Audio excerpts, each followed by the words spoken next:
మాట వినకుండా అనేకమైన పాపములు చేసి తండ్రి మరణానికి గురయ్యే విధముగా మనస్సే చేశాడండి.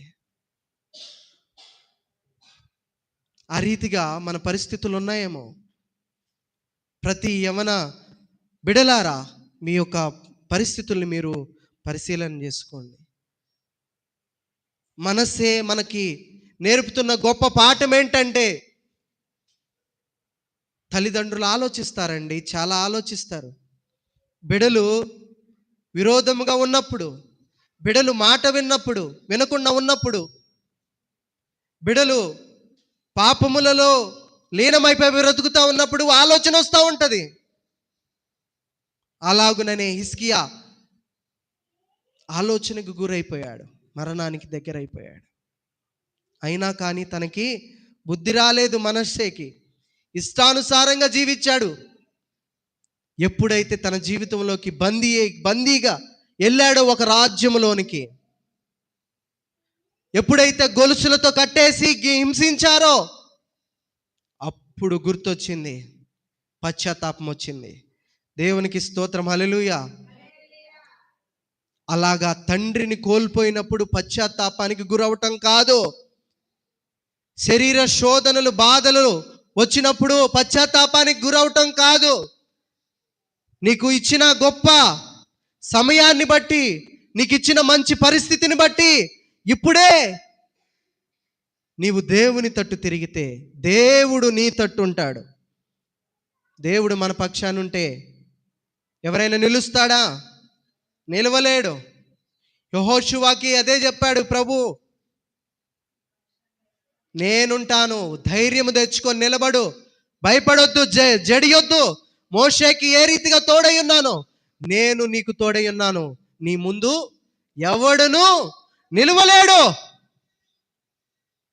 పాపాన్ని విడిచిపెట్టి ప్రభువు తట్టు తిరిగితే దేవుడు మన తట్టు ఉంటాడు. దేవుడు మన తట్టు ఉన్నప్పుడు ఏ ఒక్క శత్రు కార్యాలు పనిచేయవు, ఏ మంత్ర కార్యాలు పనిచేయవు, ఎటువంటి ఇబ్బందులు శోధనలు పని రావు.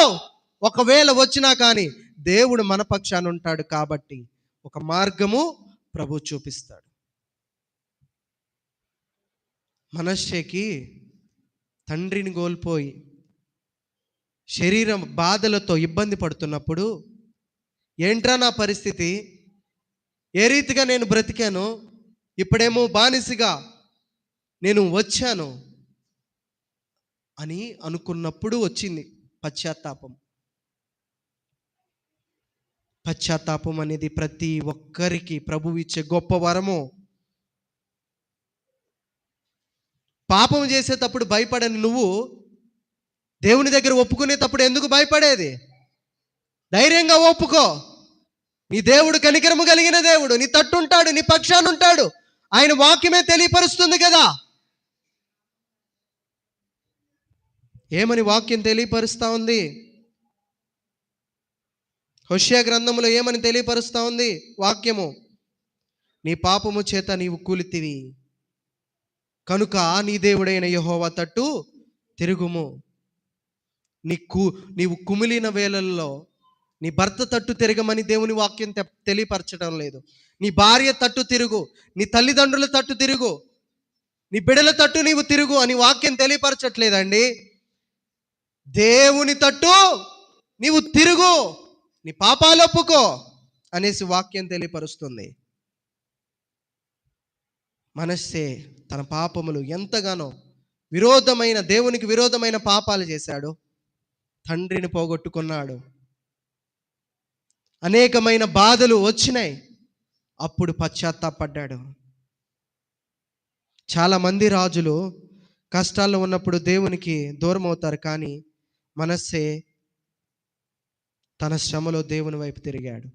చేసిన పాపాలన్నీ ఒప్పుకున్నాడు. ప్రభువా, అవునయ్యా, నేను చేసిన పాపం వల్ల నా తండ్రి చనిపోయాడు. నేను చేసిన పాపం వల్ల నేనే ఇబ్బంది పడ్డాను. ఎంతో గొప్ప సమయాన్ని నాకు ఇచ్చావు, ఉన్నతమైన శిఖరముల మీద నిలబెట్టావు.